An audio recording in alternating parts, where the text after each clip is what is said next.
I am married to my wonderful wife Melody, and she is currently pregnant with our first child together.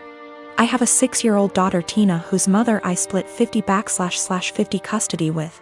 So I know for the most part what Melody needs in order to feel supported while she carries our child.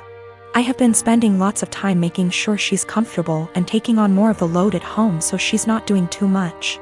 This is her first child after all, and it's obviously a lot for her physically and emotionally. My mother and Melody don't get along too well. Mom didn't like my ex either. We broke up because we were headed on different paths, not because of my mother, and there's no bad blood. So I think she just doesn't like her because she's dating me for whatever reason. It's weird. She's very nitpicky about Melody, how much she does around the house, how emotional she is. Melody already cries very easily, and being pregnant has made her even more sensitive, which is fine. The fact that she wants to be a stay-at-home mom, it just seems like nothing Melody does is okay. I do, however, stand up for her and do not just allow my mom to talk down to her. Today, before picking up my daughter from summer camp, Melody went to 3 different grocery stores to find rotisserie chicken. She's been talking about it since last night and really wanted one. She sent me picture messages documenting her quest for the chicken and finally found it. My girl was happy. Rotisserie chicken is also kind of a comfort food for her, like spaghetti, because her mom used to make one of those when she was having a lazy day and didn't feel like cooking. She was planning on serving that with some other basic sides for dinner, perfectly fine by me. My mother came by to see Tina and started telling Melody the chicken is bad for her and she should not be eating that pregnant. Melody said it's fine, she usually eats healthy and just wants this one thing she's craving. My mom went on about how unhealthy it was and said she needs to eat something else. Melody said no and went to the backyard to FaceTime her family out of state. When she came back, my mom had thrown out the food and ordered takeout, a salad for Melody and pizza for everyone else. Melody asked where the chicken was and my mother told her she needs to start being a responsible mother and eat correctly for the baby. Melody screamed, "What the is wrong with you? Why are you always such a..." to me? She then started crying and called me home. I came back and asked my mother to leave after hearing her story and said she is not to come back until she apologizes for how she treated Melody. My mom went on about how I'm choosing another woman over her, but I just think enough is enough and Melody reached her limit. She apologized to me for blowing up when Tina was in the house, but I told her it's okay, things happen, Tina is okay. And I went to find her another chicken before the store closed. My dad thinks I'm right for taking Melody's side, but my brother thinks I should always defend mom. I do plan on having a sit down with both my parents and my brother with my mom. I'll talk to my dad first, then have a family meeting. I would still want my mom around, and honestly maybe I'm just weak, but that's my mother. However, if she cannot learn to change and respect my family, then we will just have to go and see. It's hard, but it is what it is. Melody doesn't even want to completely cut her out, she just wants change as well. But I will protect Melody at all costs, and if that means cutting off my mom, then so be it. My ex and I did not break up because of my mother. We had different ideas of where our lives were going. Tina was not planned and we were already heading towards going our separate ways before she got pregnant. We tried to make it work for Tina, but that's not what relationships are about, so we split and it's working great. My ex and Melody get along great, Tina is happy and we work through things as one big blended family. My ex and Melody have talked about my mother with each other before, and that was when I realized I needed to see a therapist to work through my childhood with a mom like mine. It's a process. I'm working through it the best I can. Melody's pregnancy is going smoothly for the most part. Just exhausting and emotional, as she put it. Also, we're having a girl. We had our gender reveal. I did find her another chicken yesterday night after this whole fiasco. I am a 27 years old male. My fiancé, she's 25, has an obvious permanent burn scar from an accident that caused her mother, her only parent, to pass away from injury. My fiancé had a long recovery, it's been 7 years. The scar is on her collarbone. It goes down her chest but isn't showing. Unless she's wearing scoop / square tops. She often wears hoodies / jackets to cover up. She puts this cream, I don't know what ladies call it, but it's supposed to tone skin color or something. I'm not sure, but my fiancé calls it foundation that is 1 degree brighter than her skin color. I absolutely adore her. She's pretty, smart, ambitious, and the list goes on. What happened was unfortunate, and I'm glad she's at peace with herself and more confident. My family love her. How can they not? She's a member of the family. My mom makes sure she takes part in every family function and things like shopping and decorating other things. However, my sister made comments about my fiancé's scar several times. I've called her out on her behavior several times to get her to stop because she was hurting me before my fiancé with her backhanded and insensitive comments. I told my fiancé she had every right to cut my sister out and not deal with her bullshit, but she has been forgiving and respectful of my entire family. Our wedding is in February. My fiancé went shopping for the wedding dress. This is where the issue started. My fiancé showed the wedding dress to my sister. I didn't see it, but I was told it was a spaghetti strap dress. My fiancé likes this stuff. Anyways, my sister saw it and went nuts. She started criticizing her choice and said that she should have gotten a high neck or a jewel wedding dress to cover up the scar. She argued with my fiancé about it. I went to my family's house and I confronted her.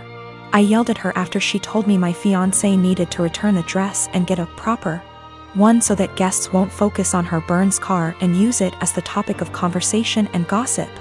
I told her that she's not invited to our wedding. She isn't welcome to my wedding with this entitled attitude of hers and her insensitivity and disrespect. We argued for half an hour, then I left. In exactly an hour, my mom and dad called and berated me, saying my sister was crying after I uninvited her and that I had no right to invite her. She's my sister and was just trying to help out and give an advice and avoid any unnecessary drama at the wedding. My mom said my fiancé can keep the dress but suggested to wear a bridal shawl as a neutral solution. I stopped responding to my mom's calls and texts after that. Family members were upset my sister was uninvited and wanted me to invite her again, because this will make family look bad in front of outsiders and guests.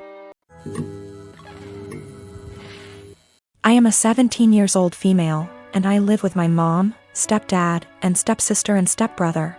I lost my dad to cancer when I was 13 years old. We were very close and his death was a major loss in my life. I wasn't able to keep much of his belongings because of my stepdad's insecurities and lack of sympathy and respect for me and my dad. It's sad to say that mom moved on relatively fast. My stepsister and I share a room together. My stepbrother has the bigger room because he's a man, and as a result me and my stepsister are always in conflict. She wants me out during the day as she uses the room as her art studio. She recently accused me of stealing her tools and convinced her dad to get a lock, so now I'm being forcefully locked out and can't get in till after a huge argument and getting mom involved. My stepsister had an argument with her brother and ruined his gaming console when he was out. He came into the room quietly in the evening, stood by the door and asked me to bring him my stepsister's acrylic paint set. I asked if he got permission. He said yes, so I gave it to him and went back to study. At dinner, my stepsister came downstairs yelling that her brother had access to her room and ruined her paint set. There was a lot of yelling and arguing. Stepdad asked how my stepbrother walked into the room when it was supposed to be locked. My stepbrother admitted I helped him out and brought the paint set to high. My stepsister went off on me, called an accomplice, then ran upstairs and took the gift I prepared for my dad for Father's Day. I picked up flowers I planted from our small garden that I take care of by myself, and prepared a nice wooden letter-shaped pot, used my dad's first initial and filled it with the flowers I picked and decorated it with ribbons. It wasn't that good, but it was like a floral letter. I planned to visit his grave and put the gift there. She damaged it to pieces. It was completely ruined. I yelled at her and kept crying. Mom and stepdad gave her harsh punishment and thought it was fixable, but I was so done I called my uncle, who came and berated my mom and stepdad. Stepdad offered to fix it and punish my stepdaughter harder, but I packed my things to go with my uncle. My mom begged me to stay, but I refused and didn't respond when she kept calling, saying she did nothing to deserve to be shunned by me and my uncle, who told the family about what happened. The family told mom not to come visit on Father's Day and are angry with her because I moved out over this. A while back, my brother married a woman who had an 11-year-old son named Billy. A year later, my sister-in-law gave birth to a little girl. 2 years later, she gave birth to a boy. Billy, who was 14 by this time, was treated like an outsider. My sister-in-law and brother saw him as a burden who spoiled their picture-perfect family. If you asked my sister-in-law how many kids she had, she would say 2. Billy started acting out. He got involved with a bad group of kids and started getting into trouble. He started failing all of his classes. He eventually got into drugs and was suspended from school. My brother and sister-in-law were fed up with him. I asked my brother if Billy could spend the summer with me and my husband. We have a hobby farm and I thought maybe getting away from his life for a while could help him some. Well, they were more than happy to get rid of him, my SIL's words. It was kind of rough the first few weeks. He had a lot of anger issues. But my husband kept his hands and mind busy doing work on the farm. And we both made sure that he knew he was loved and wanted. By August, he was a totally different kid. He wanted to keep living with us, but my sister-in-law insisted that he come home. After 2 months, he went back to his old ways due to his parents' indifference. They ended up sending him back to us and he lived with us throughout high school. He ended up being an A/B student and kept with a really great group of kids.